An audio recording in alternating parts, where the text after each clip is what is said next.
Siyasihatsha ukusukela emzimkhulu we-SABC Auckland Park eJohannesburg asiqalele izithutshileko zanamhlanje.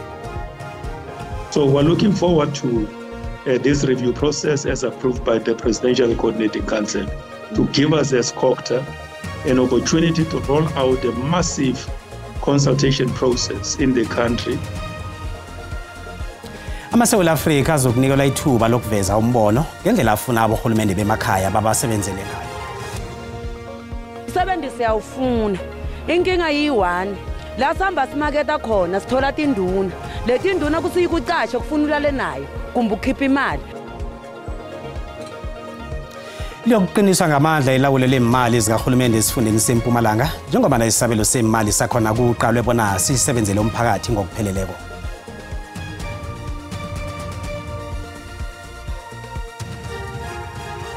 Yasabu ukwisela namandebele ngoba amandebele la wekhethu izinto abazenza zingaphezulu kwamandlani kungakho ngibaleka ngiya mhlambe esuthwini. Ingwenyama yamandebele uMakhosoke wesibili ukukhuluma nesazi kezelimi namasiko kuKwekwezi FM uBranko Nkambule ngendwenyana eziningi ezifuna ukuvulelwa amehlo. Siyakwamukela mbukele endabeni zesiNdebele zanamhlanje ku-SABC 1 akwande isitshaba sekosi.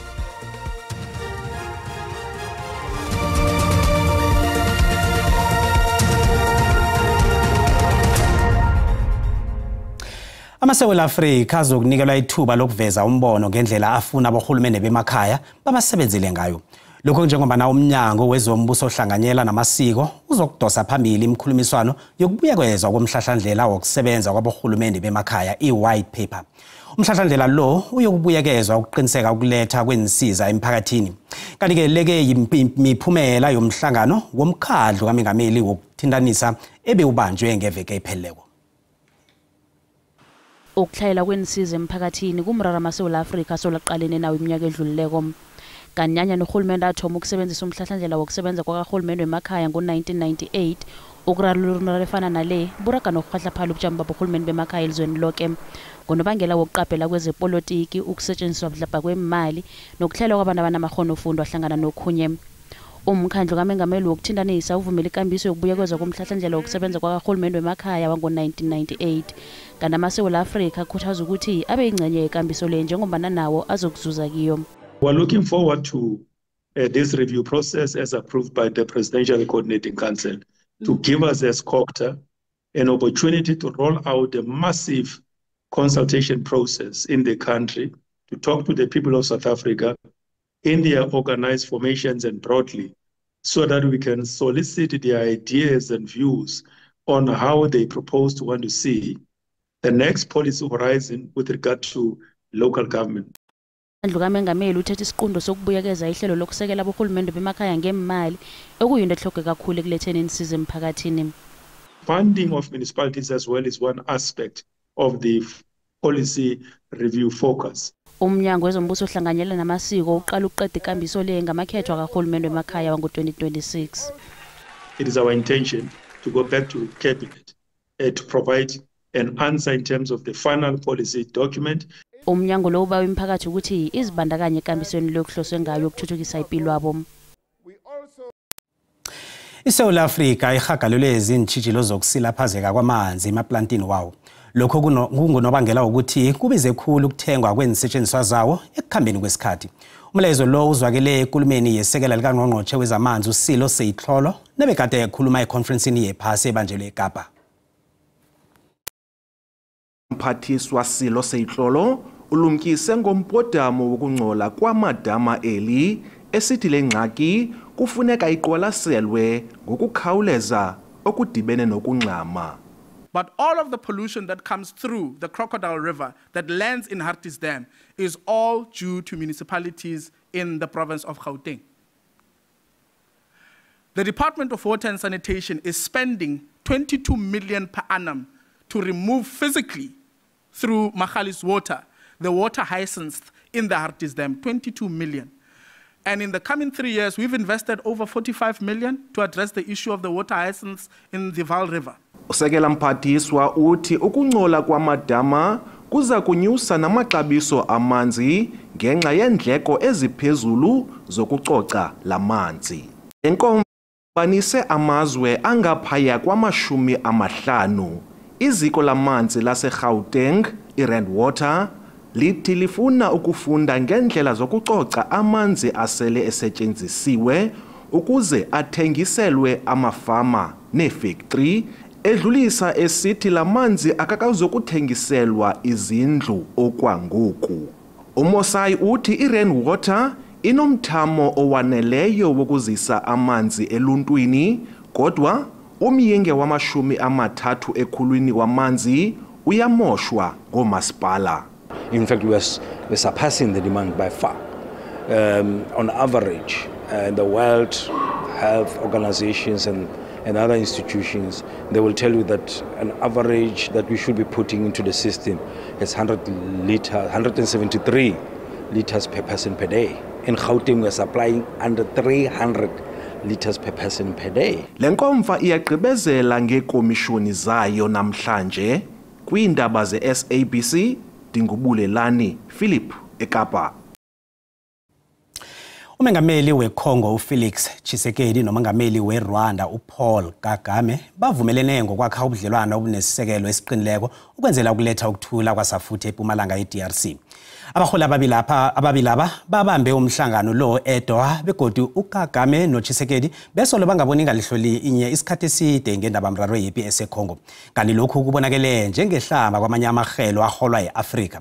Amavukelo ombuso we-M23 athi wona angeze azibandakanye emkhulumiswaneni yokuletha ukuthula eAngola ngombana abaholi babo batswinyiwe. Bekungakalindeleki ukuthi uTshisekedi nomengameli weRwanda babambe umhlangano namhlanje eDoha. Abahola ababilaba besolo bayeqisa amehlo indaba yokuthi ke bahlangane ngendaba yepi eragako eDRC. We are looking for a political solution and we're committed to it. The problem that we have is that despite the commitments that Rwanda, or the lip service that Rwanda serves to the cause of a political solution, when we look on the ground, we see desolation.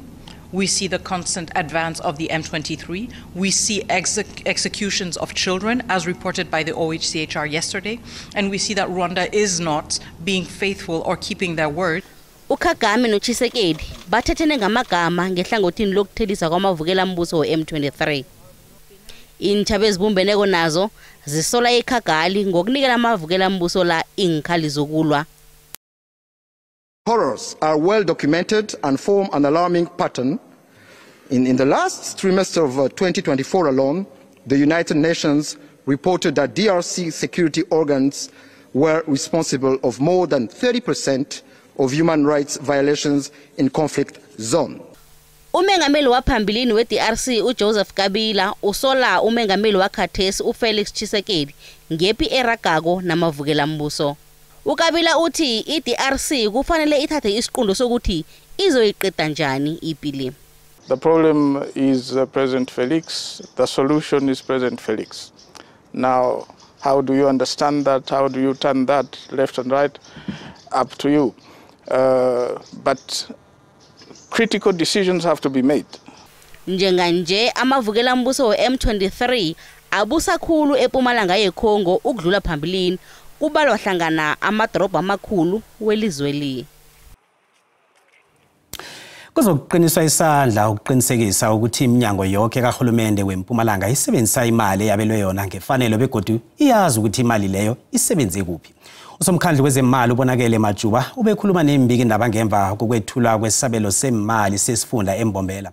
uMajuba ubekhuluma esabelweni semali esi-66 billion rands ekubingwe ngaso ukuphucula umnotho wesifunda kanti ukukhuthaza yonke iminyango ukuthi isebenzise imali ngefanelo.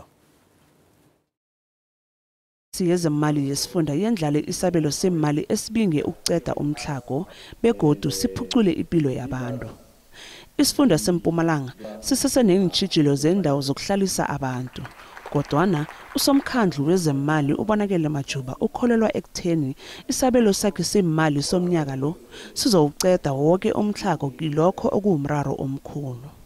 Kungako sizokwenza sure manje ukuthi siyayilandelela le budget. sinikeza ama-departments nama-entities qede siyilandele.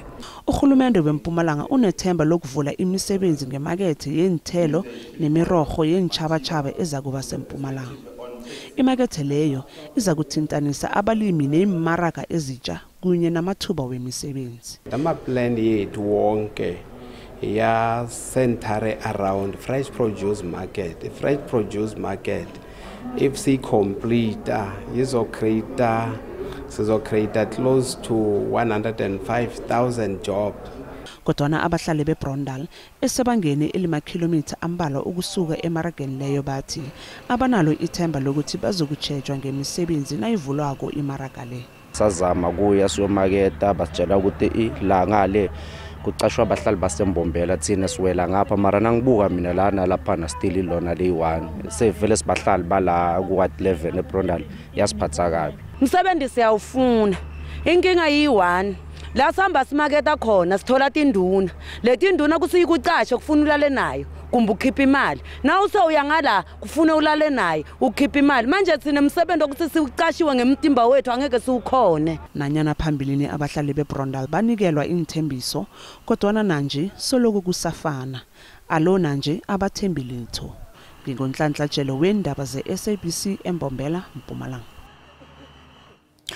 Amapholisa wendlela eKuruleni abuyele emsebenzini ngemva kwesivumelano nekomiti kaMeyara eKuruleni kunye neunion yabasebenzi iSAMU ethembise ukuthi izoqala inlilo zabasebenzi aba. Amapholisa wendlela angenile ijima lokuchagala namhlanje afuna ukukhutshulela imiholo hlangana nokhunye. Angenile umchagala amapholisa wendlela weEMPD labavale khona indlela ngenkolo yezomsebenzi. Kanti balila ngokukhutshulela umholo nokunikelwa isibonelelo lokho nabasebenza ngaphasi kobujamo obuyingozi hlangana nokhunye. Idrobheli lithi umchagalo lo bongasesemthethweni. Umchagalo lo uvale zonke indlela ezikulu kumasipalata lo hlangana nazo indlela iR21 echinga edolweni lemphaphantshini eOR Tambo. Usihlalo weSAMU umphomeso uthusele ngokuthi bazokubuyela endleleni godu bayokuchagala nenge inlilo zabo zingaphendulwa. Abasebenzi bademanda i10% adjustment. Bademanda also ukuthi i-overtime yabo ibhadalwe 100% because umcashi uyikhathile nga50%. Isiphathiswa eofisini yezemali kumasipalata lo uJongizizwe Dlabathi uthi bazokusungula imikhulumiswano yokuthi kufunyanwe isisombululo. There will be a team from the mayoral committee that is going to meet with the delegation of the aggrieved officers and of course the labor union, so that we assist with a discussion. Nakusenjalo isiphathiswa esitsheje zokuphepha komphakathi kumasipalata lo sithi umchagalo lo uphazamise ukusebenza kwamabhizinisi amaningi nekubalwa kiwo idewule lemphaphantshini. Our hub of economy, the airport, it was disturbed. If you go R21, there's a lot of industrial sites there.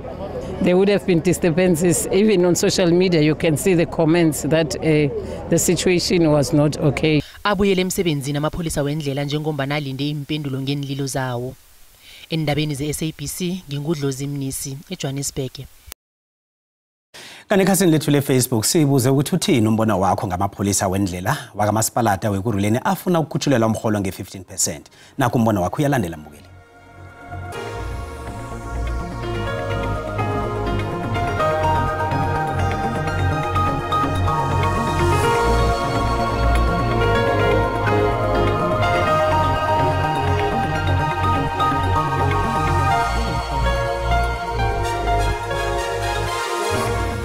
Abafakeli imali ngoba uma bangabafakeli imali amaphoyisa umgwaqo azobe athatha ijojo la endleleni bebathatha ama-bribe endleleni balisa nenkolo lezi ezingekho esimene esiright sokuthi zibe sendleleni bese basidalela ingozi. Ukuze zilunge izinto apha kufuneka abantu babhekishe mabaholele amalungelo wabo. Ziningi indlela bengazenza kakhulukazi njengenyunyana bengayisebenzisa ukuzwakalisa izikhalo zabo. Mara-ke abatshengisa ukuthi nabo bamapholisa kodwa bangoni okhunye bangabethi inkolo ezabanye abantu ngamatshe. Uhulumende makafake imali ngoba kuyafana nale mali bayihwaphelisa. uhulumende ethu ngililima livisisako lelo lokuthi abantu bachagale. Izinto zenyukile nazo nevet nazo zizokwenyuka enezokwenyukela umuntu wonke. Ukube yithi thina nje abantu ntontonto sibe sesiqheliswa thina siqheliswa ngezibhamu. Amaphoyisa asebenza kanzima avika inhlamba agijimisa igebengu kanzima kodwa bese hola amakinati. Umbono ngombukeli SABC ayizukuthwesa umlando ukuziphendulela ngombono wombukeli. Nasibuya entolo. Aritse gore go diragetseng gore ditopo di nyelele ko moshareng. Na re setse re tshogile tsena family one ikutlwa yang kgotsa ke nagana ba setse ba prepare taba tsa bo di funeral. Abantu behlakeni Kapa basathwele imikhono ehloko ngemva kokuthi inlelesi zingene emochare zabetha abogadi bathi nabaselele phasi zeba indumbu zadla phasi nazo.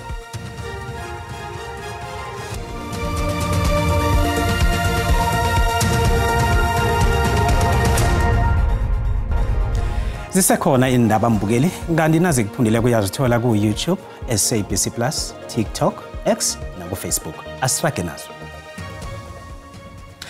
Uhlala webandla lamakhosi eSouth Africa iKings Forum ingwenyama yamandebele umakhosoke wesibili uthi liyaraga ihlelo lokubuyisela kwenaga kubanikazi eGauteng. Ingwenyama beyikhuluma nesazi kezelimi namasiko kuKwekwezi FM uBranko Nkambule. Ingwenyama umakhosoke wesibili ungusihlalo webandla lamakhosi lasungulwa ngomnyaka opheleleko ngomnqopho kurarulula imiraro amakhosi aqalene nayo kunye nokubumbanisa iintjhaba zeSouth Africa. Ingwenyama ikhombela abantwana bamandebele bona bahuluphela ukufunda isindebele esikolweni njengobana kuchukunyiswa ukuthi iUniversity eTlhagwini Jingalanga iNorthwest University ifundisa ilimi lesindebele nje.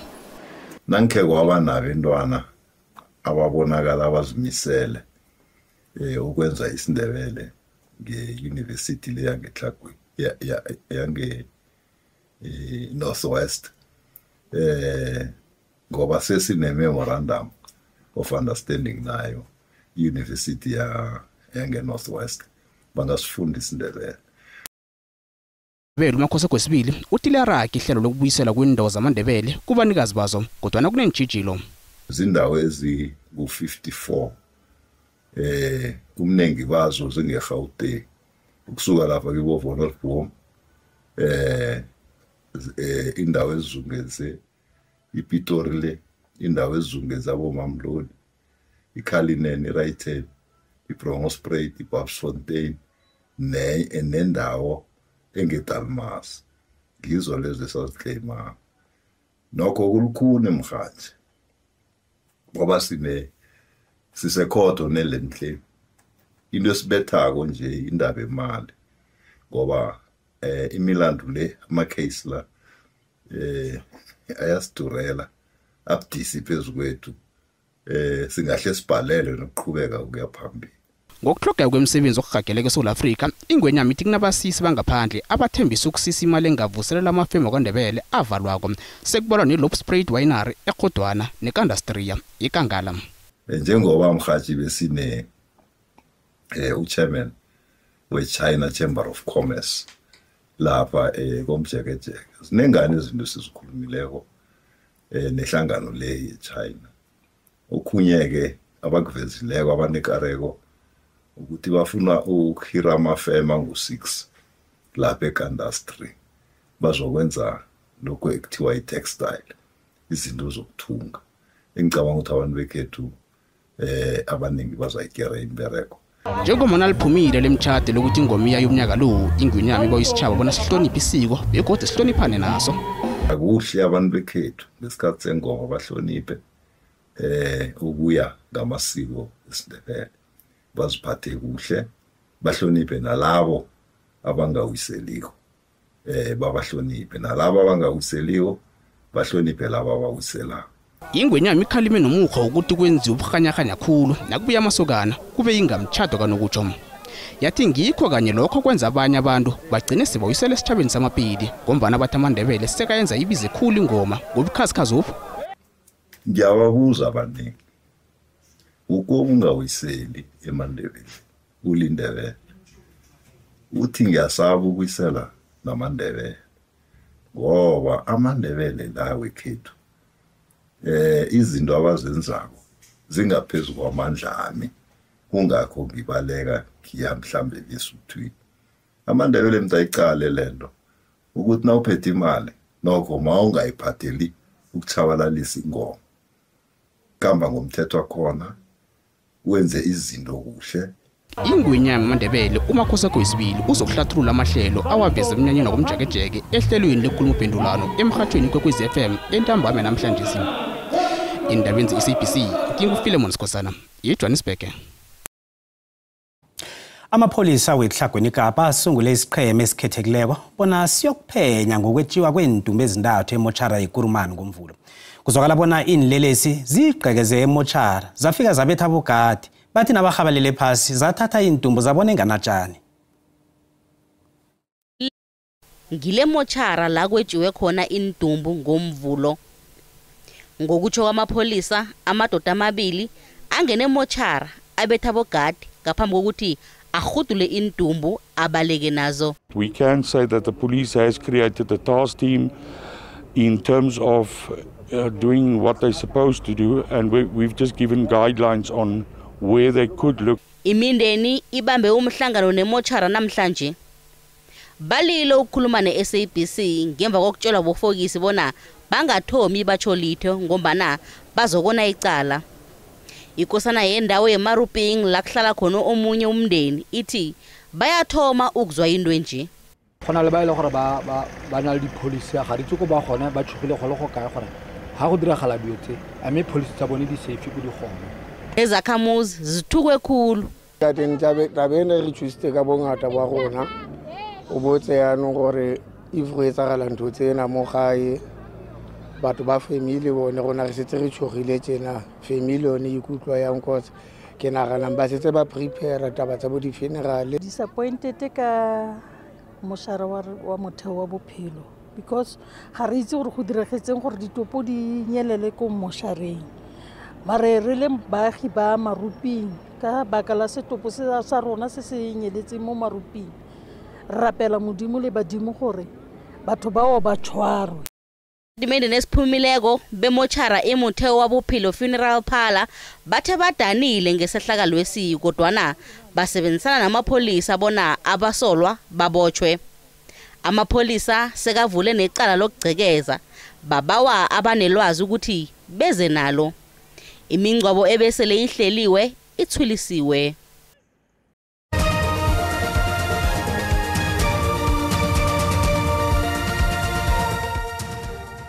Loshani ekhaya nabujamo bakho bezulu sithola lapha ke amathuba wezulu nge-60% ejingalanga yenarha yeSouth Africa ukushinga lapha eCape Town ikunguke leya oyibona kanti ke phakathi nenarha yeSouth Africa sibona lapha livale ngamafu lithi 30% ithuba lezulu ngalenge Freystata nangaphake ngeGauteng nakezinye indawo zangale ngempumalanga ikunguke leya ke esabonakala kusithole lapha ke isilemukiso esibonakala ngapha mejijo eduma kumbi endaweni ezingeGauteng empumalanga nakezinye indawo ezingale ngeKZN kanti ke kusasa sithola lapha ke isilemukiso somlilo wamahlathi kizo lezi ndawo ezithenda lapha iJingalanga Kapa iPumalanga Kapa neTlhagwini Kapa siyakusuduka ukuthi ukwazi ukubona amazinga wokushisa kanti ke sibona lapha ke iGauteng ngemva kwamadina kusasa ifuthumele kanti ke iza kuthoma ipholile ngeLimpopo ngaleke sibona nakhona ke lifuthumele ngezinye indawo ukuthi ngakuyachisa nakhona lithoma lipholile ekseni sokuqala isifunda sangaleke ngempumalanga ukuthi sona sinjani naso ke sibonakala sipholile lapha ke emelo kungakumakhazana nangale ngemalahleni nge18 nangemva kwamadina iKwaZulu Natal iyachisa lapha eRichards Bay ezinye indawo eziningi zifuthumele noma kuthoma kupholile nje iPumalanga Kapa iyachisa endaweni eziningi sibone nomlilo umango onekhonakalo ukuthi ungaba khona eWestern Cape nayo ke ifuthumele lapha enzasi ke ipholile ukuthi kezinye indawo kuyachisa hle ngabo 36 ngaleke ngeNorthern Cape kuyabonakala ke ukuthi kuyachisa ngemva kwamadina nangaleke ngeNorthwest nakhona ke kupholile ke ngokufuthumala sibona ngesikhathi esilandelako dido.